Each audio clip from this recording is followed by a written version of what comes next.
ये होता है जब छोटी और एक बड़ी टीम का टाकरा होता है।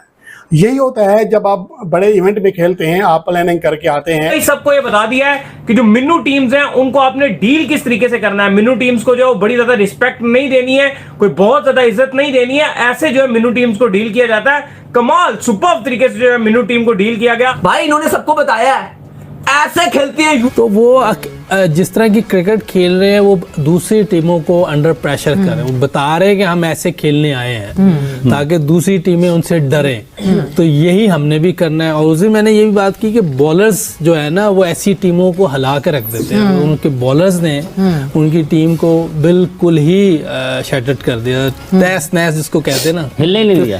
मतलब hats off to this team.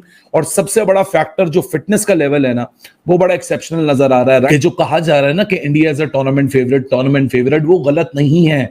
लोग यहाँ ओवर एग्जैचुरेट नहीं कर रहे, लोग ओवर कैलकुलेट नहीं कर रहे हैं।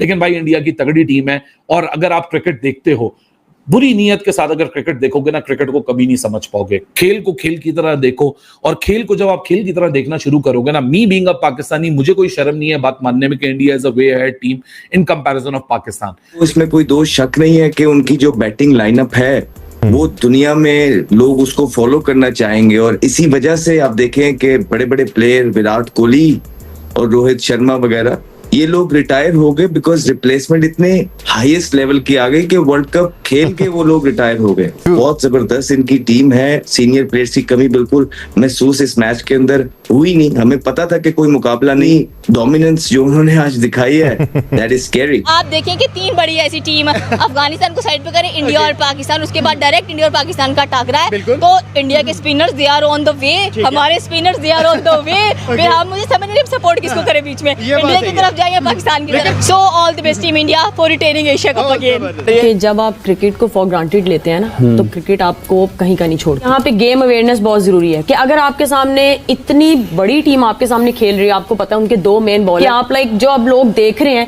वो सब यही कह रहे हैं कि यार इन मैचेस के लिए आप इतना बड़ा टूर्नामेंट करवा रहे हैं तो ट्रॉफी वैसे ही आपने जिसको देनी है दे दें। तो मुझे लगता है कि यहाँ पे गेम अवेयरनेस बहुत ज्यादा ये यूएई, ओमान इन टीम्स के लिए बहुत अहमियत रखती है। थोड़ा सा इनको इस चीज पे काम करना चाहिए।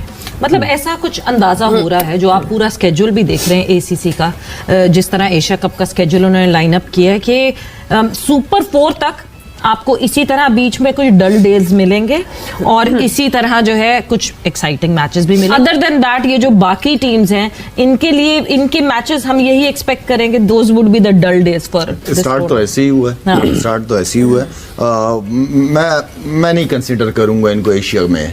हाँ अभी फिलहाल नहीं। काफी मेहनत, क्योंकि ये इवेंट होता है साल में एक दफा होता है, देन उसके बाद तो एक अच्छा प्रॉपर मैचेस हो, तगड़े मैचेस जो एशिया की टॉप टीमें हैं उनके बीच में होना चाहिए। ओमान, हांगकांग, आई मीन थोड़ा सा कोई बात नहीं, उनको भी साथ लेके चलना है। हाँ। पहले उनकी सारी थोड़ी क्रिकेट बेहतर कर दे, अच्छे प्लेयर्स आए, उनको इधर उधर सीरीज वगैरह खिलाएं, जिम्बाब्वे के खिलाफ या दूसरी जगहों पे बिल्कुल वहाँ खिला के वहाँ उनकी प्रैक्टिस भी हो जाएगी, थोड़ी सी एक्सपोजर भी मिल जाएगा उनको। क्योंकि ये आपस में भी ऐसी, जैसे मतलब हांगकांग जो है वो सिंगापुर, मलेशिया इनसे खेलता आया है, तो ऑब्वियसली आपस में भी इनके कंपटीशन कोई टफ कंपटीशन नहीं होते तो इसको इनको मैं तो नहीं कंसिडर करना चाहूंगा इन लोगों को। बाकी क्योंकि आप अरसे बाद होता है T20 फॉर्मेट के अंदर भी अगर वन साइडेड गेम हो तो वो इंटरेस्ट खत्म हो जाता है।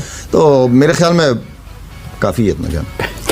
ये कितना मुश्किल होता है वैसे यूसुफ आपके ख्याल में कि जब एसोसिएट कंट्रीज के लोग हैं, क्या उनके प्लेयर्स की सबसे ज्यादा मैच टाइम उनको कम मिला होता है? मेरा ख्याल एक तो ये फर्स्ट क्लास क्रिकेट इनकी नहीं होती, स्ट्रक्चर नहीं है क्योंकि आप प्रॉपर क्रिकेट नहीं खेली होती। तो जब प्रेशर पड़ता है ना तो उस वक्त आपको समझ नहीं आती खेलना क्या है, क्योंकि ये प्रेशर गेमें इन्होंने खेली नहीं होती। इन्होंने T20, T10 ये क्रिकेट खेली होती है, मैक्सिमम इन्होंने वनडे क्रिकेट खेली होती है। तो इसलिए इन लोगों को समझ नहीं आती जब प्रेशर पड़ता है कि अब करना क्या है। तो फर्स्ट क्लास क्रिकेट को इसीलिए अहमियत दी जाती है पूरी दुनिया में। अभी शाहिद ने भी कहा है कि इंडिया की रणजी ट्रॉफी जब से शुरू हुई है, हो सकता है 100 से ऊपर साल हो गए हों, वैसी की वैसी चल रही है। उसको एक दफा भी उन्होंने चेंज नहीं किया, हो गए 100 साल से। हाँ, एक दफा भी चेंज नहीं किया कि भाई इस बार आप ये कर लो या वो कर लो। हमने अपनी जो कायदा ट्रॉफी उसको 70 दफा चेंज कर दी। बिल्कुल इस दफा ये कर लो, कल ये कर लेना, अगली बार ऐसे। तो आपको वो सिस्टम वैसे ही रहने देना चाहिए था जैसे हनीफ मोहम्मद साहब जो खेले जी, जावेद मियां दास आप तो डिवीजन क्रिकेट खेलते रहे ना, वो सारी क्रिकेट खेली है, शायद ने हमने सबने क्रिकेट खेली है। ये बस एक दामी भी ख्वाब आता है किसी को, वो चेंज करके रख देता है। हाँ मतलब जिस तरह हमने वो लास्ट सीमा ईयर पे, देखा वो कहा है यूनिवर्सिटी डोमेस्टिक इमरान होते हुए कि आपने माजिद डोमेस्टिक को खान, सिर्फ एक हंटिंग ग्राउंड बना दिया और एक और दूसरा उसके ऊपर आपने एक टूर्नामेंट रख के और उसको एलीट टूर्नामेंट बना दिया, तो ये तो मसाइल हैं। बट लाला, जब हम ये इनकी छोटी टीम्स की, एसोसिएट टीम्स की जब हम बात करते हैं, एक क्या मेजर रीजन ये भी होती है, मतलब हम ऑब्वियसली देखें ना, जब हम इंडिया की बात करते हैं हम सबसे पहले बात करते हैं कि बहुत पैसे इन्वेस्ट किए, बहुत पैसा क्यों ना हो, लेकिन लोकल एडमिनिस्ट्रेशन का होना, डोमेस्टिक क्रिकेट होना, हाँ। जिस तरह यूसुफ ने कहा है कि वो तो जो भी क्रिकेट खेलते होंगे जो भी छुट्टियों में, वो तो काम के बाद टूर्नामेंट होता होगा उनका और T20 खेलते होंगे। भाई आपकी डोमेस्टिक क्रिकेट जब तक खड़ी नहीं होगी कि सारी इन्वॉल्वमेंट, आई मीन कि आप एक टूर्नामेंट से पहले कोई 10-15 दिन का कैंप आपने लगा, बहुत सारे लोग लगा के ये इंडिया की साइड है, ये तो पाकिस्तान इसको उड़ा के रख देगा, ये तो बहुत ढीला खेल रहे हैं। इमरान साहब, मैं आपको यहीं पे रोकना चाहूंगा। 21 सितंबर को पाकिस्तान वाकई यार ऐसे वो जोश और जज्बा नहीं रहा आपका, मुझे तबीयत थोड़ी सी खराब है आपकी। क्या आउट किया था यार इसने। मेरी बात सुने, मुझे ना ऐसे लग रहा है कि ये जैसे देखें स्किट हुआ, बैटिंग स्ट्रगल हो रही है इस विकेट पे। मैं वही ना, बहुत स्किट कर रहा है ये देखिए, क्या स्लिपरी मार के आउट करके कुछ कितना हुआ है। मतलब बॉल तो स्किट हो ही रहा है, बंदे भी स्किट हो रहे हैं। कैसे आउट हुआ है कि कैसे आउट है यार, बेसिकली अनलकी रहे हैं वो कि ये बेसिकली पांड्या, ये ना ये खाम में आउट हो जाता है, पांड्या राह चलते मुसीबत पड़ गई। जैसे साइम नहीं होता हमारा ख्वामा में। अच्छा अक्सर पता क्या होता है, जब आप नीचे से लोअर ऑर्डर वाले को ऊपर भेज देते हैं ना, तो उसकी अक्सर बेचारा आउट हो जाता है। श्रीलंका बांग्लादेश का मैच और पाकिस्तान के साथ इंडिया का संडे को मैच, और सुपर 4 में सारे नॉकआउट मैचेस हैं। यही वजह थी कि भारतीय टीम चाहती थी कि हम अपनी जो बैटिंग है उसको टेस्ट करें, और वही किया आज। लेकिन यार अभिषेक शर्मा, ये तो आपको मानना पड़ेगा कि ये खौफ की अलामत बने हुए हैं। आप देखो कि 14 गेंदों पे 38 रन उसने बनाया, 15वीं गेंद पे वो आउट हो गया। ऑलमोस्ट वो 350 के स्ट्राइक रेट से बैटिंग कर रहा था। ये वाकई में लाजवाब है। जब ये टूर्नामेंट शुरू हुआ था तो इस बंदे का स्ट्राइक रेट 192 का था, और अभी अगर आप देखो तो ये 250 प्लस के स्ट्राइक रेट से लगातार बैटिंग किए जा रहे हैं। और आज सूर्य कुमार यादव ने यही स्ट्रेटजी अपनाई हुई थी कि मैं सारों को बैटिंग करवाऊंगा।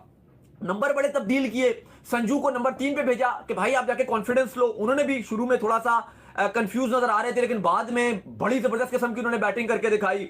45 गेंदों पे 56 रन, 3 छक्के 3 चौके उन्होंने मारे। फिर अक्षर पटेल को ऊपर भेजा गया, हार्दिक पांड्या को ऊपर भेजा गया। वो अलग बात है वो रन नहीं बना सके, लेकिन उसके बाद अक्षर पटेल को ऊपर भेजा। अक्षर पटेल ने 13 गेंदों पे 26 रन बना दिए। फिर उसके बाद जो तिलक वर्मा की बैटिंग हमने देखी, 18 गेंदों पे 29 रन। हर्षित राणा का भी हाथ खोलने का मौका मिलता है। मैं उसका, हमारी टीम जो है ना, मेरा माइंड सेट ठीक करना पड़ेगा। इंडिया के लेवल की टीम है हमारी, लेकिन हमारी टीम का जो सबसे